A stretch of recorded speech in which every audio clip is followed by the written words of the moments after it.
ဒါကကျွန်မကလေးတွေကိုကျွန်မသင်တဲ့ပုံစံလေးဖြစ်ပါတယ်နော်လက်ကျကန်စနစ်နံပါတ်1နော် G9 number 4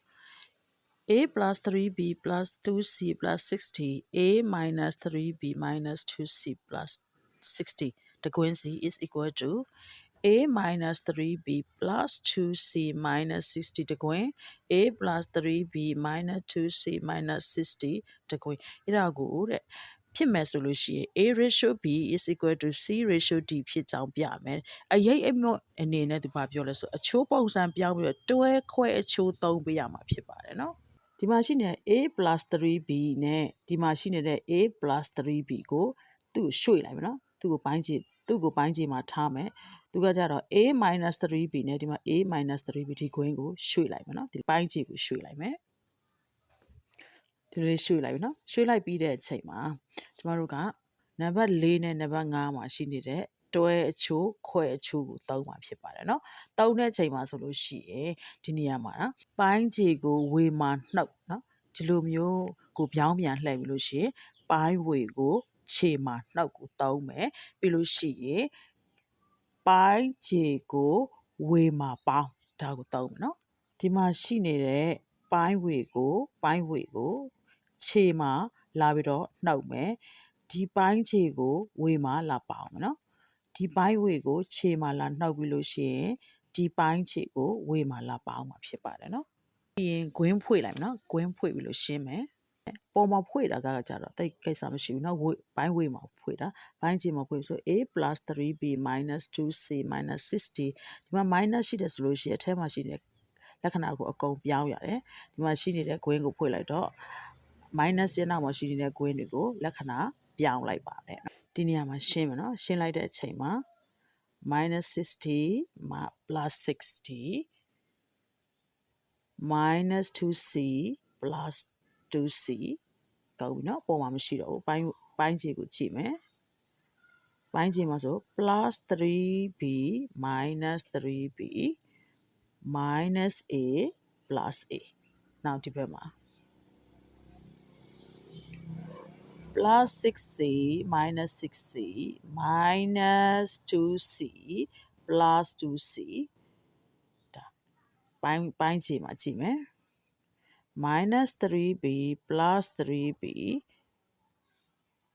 ဒီလိုလေးဖြစ်သွားမှာနော် minus a plus a မှာရှင်းမယ်ဆိုလို့ရှိရင် 2a 6b minus 4c minus 20 2a minus 6b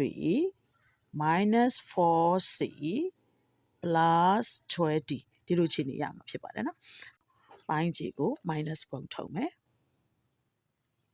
ပိုင်းခြေကို minus ပုံထုတ်လိုက်တော့ဒီမှာပိုင်းဝေဒီတိုင်းနေတယ်နော်ပိုင်းခြေ minus ပုံနဲ့ minus ကွင်းနံပါတ် 4c plus 20ဒီမှာဆိုလို့ရှိရင် minus ကိုပုံထုတ်လိုက်တော့ 4c minus 20ရမှာဖြစ်ပါတယ်ဒီနေရာမှာဆိုလို့ရှိရင်ဒီ minus နဲ့ဒီ minus နဲ့ကြေးသွားမှာဖြစ်ပါတယ်နော်ဒီလိုပုံစံလေးရောက်သွားတဲ့အချိန်မှာဆိုလို့ရှိရင်သူတို့နှစ်ခုကိုနေရာချိန်မယ်နော်သူတို့နှစ်ခုကိုနေရာချိန်မှာဖြစ်ပါတယ်နေရာချိန်မယ်သူ့ကိုဒီမှာထားပြီးလို့ရှိရင်သူ့ကိုဒီမှာထားမယ်နော်ဒီလိုခြေနေရောက်တဲ့အချိန်မှာပေါ်ကနေအတိုင်းပဲပိုင်းခြေကိုဝေမှာလာပြီးတော့ပေါင်းမယ်ပိုင်းဝေကိုခြေမှာလာပြီးတော့နှုတ်မယ်နော်ဒီလိုနေထားလေးရသွားမှာနော်ဒီလိုနေထားလေးရဆိုဂွင်းကိုဖွေလိုက်ပါမယ်ဂွင်းဖွေလိုက်ပါမယ် 2a plus 6b plus 2a minus 6b ပိုင်းခြေမှာဖွေမယ် 2a minus 6b minus လက္ခဏာချိန်မယ် 2a minus 6b is equal to 4c plus 20 plus 4c minus 20 4c minus 20 minus 4c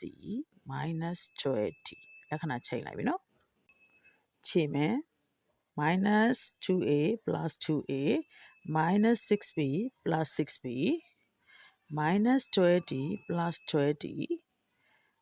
minus 4c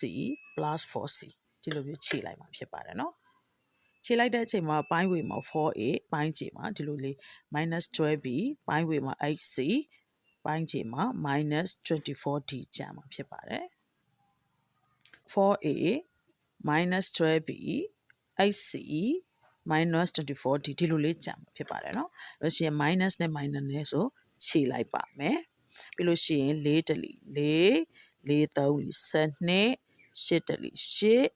8 3လီ24 3တလီ3 3တလီ3နော်ဟိုဘက်နဲ့ဒီဘက်နဲ့ဒီလိုလဲကျင်းလို့ရတယ်ဒီလိုလဲကျင်းလို့ရဟိုဘက်နဲ့ဒီဘက်နဲ့လဲကျင်းလို့ရပါတယ်နော်အဲ့လို့ရှိရင်ဘာကြံလဲဆို a by b is equal to c by d ဒါကြောင့်မို့သူလိုချင်တာကထို့ကြောင့် ratio a ratio b is equal to c ratio d ဖြစ်ပါတယ်ဒီဆောင်တစ်ခုအကျိုးရှိမယ်ဆိုလို့ရှိရင်ဒီ page လေးကို like and follow လေးလုပ်ထားပေးဖို့မမေ့ပါနဲ့ရှင်